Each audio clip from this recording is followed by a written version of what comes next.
Kisah Bilal bin Rabah radhiyallahu anhu. Bilal bin Rabah adalah salah satu tokoh besar dalam sejarah Islam, meskipun berasal dari latar belakang yang dianggap hina oleh masyarakat Arab jahiliyah.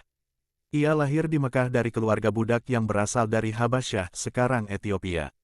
Warna kulitnya yang hitam dan statusnya sebagai budak membuatnya dipandang rendah di tengah budaya Quraisy yang sangat menjunjung tinggi keturunan dan nasab. Bilal menjadi budak milik Umayyah bin Khalaf, seorang tokoh Quraisy yang sangat keras dalam memusuhi Nabi Muhammad SAW dan Islam.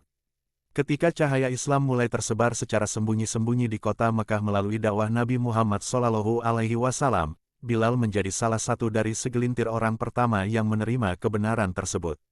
Meskipun hidup dalam tekanan sebagai budak, hati Bilal terbuka terhadap dakwah tauhid. Ia menyembunyikan keislamannya karena takut akan hukuman majikannya. Namun, saat akhirnya Umayyah mengetahui keislamannya, Bilal menjadi sasaran siksaan paling kejam dalam sejarah awal Islam. Umayyah bin Khalaf memperlakukan Bilal dengan sangat keji agar ia murtad dan kembali menyembah berhala.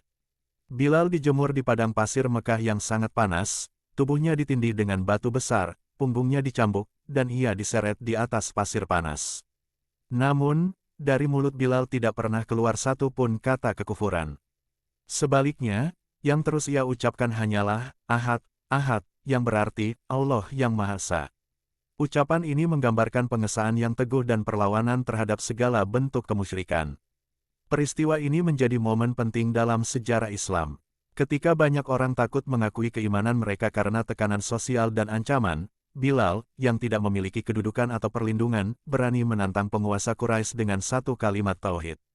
Keimanannya yang kokoh membuat Rasulullah SAW sangat mencintainya dan menghormatinya.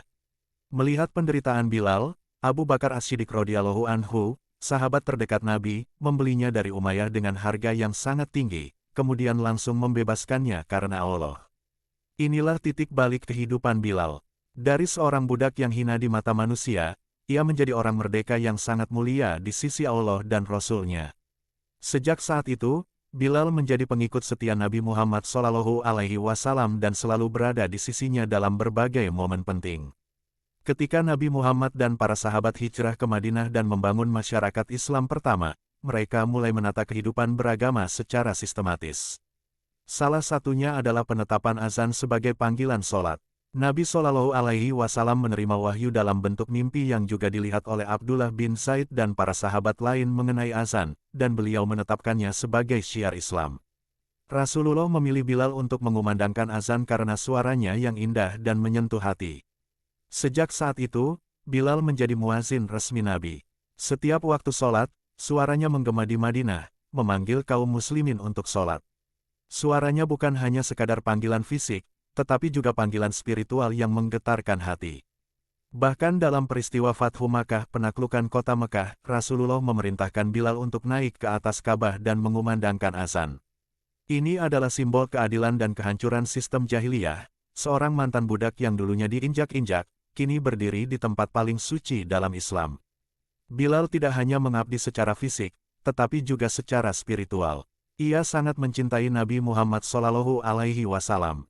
Setelah Rasulullah wafat, Bilal tidak mampu lagi mengumandangkan azan. Setiap kali ia mencoba, suaranya tersendat saat menyebut nama Nabi. Dalam duka yang mendalam, ia meminta izin kepada Khalifah Abu Bakar untuk meninggalkan Madinah dan menetap di Syam, Suriah. Di sana, ia terus berjihad hingga akhir hayatnya. Namun ada satu momen istimewa. Suatu malam, Bilal bermimpi bertemu Nabi Muhammad SAW yang berkata, "Wahai Bilal, kenapa engkau tidak mengunjungi kami?" Terbangun dengan hati haru, Bilal kembali ke Madinah. Ketika ia mengumandangkan azan di kota itu setelah sekian lama, seluruh penduduk menangis. Tangisan itu bukan hanya karena rindu pada suara Bilal, tetapi karena rindu kepada Nabi yang telah wafat. Bilal wafat di Damaskus sekitar tahun 20 Hijriah atau 641 Masehi, dalam usia sekitar 60 tahun.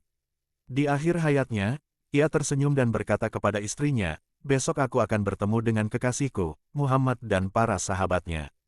Ia wafat sebagai seorang mujahid dan pecinta sejati Rasulullah SAW. Pelajaran dari kisah Bilal bin Rabah. Keimanan lebih tinggi dari status sosial, Islam tidak melihat warna kulit, keturunan, atau harta. Bilal membuktikan bahwa takwa dan keikhlasan lebih mulia di sisi Allah. Kesabaran dalam ujian, meski disiksa berat, Bilal tetap memegang teguh tauhid. Ini menjadi teladan luar biasa dalam menghadapi tekanan dan godaan dunia. Cinta dan loyalitas kepada Rasulullah, Bilal menunjukkan bahwa cinta kepada Nabi adalah bagian penting dari keimanan. Islam menghapus diskriminasi, pengangkatan Bilal sebagai muazin di atas Ka'bah menandakan runtuhnya sistem kasta dan rasisme dalam Islam. Azan sebagai syiar Islam, suara Bilal menyebarkan dakwah Islam setiap hari, menunjukkan pentingnya syiar dalam membangun peradaban Islam.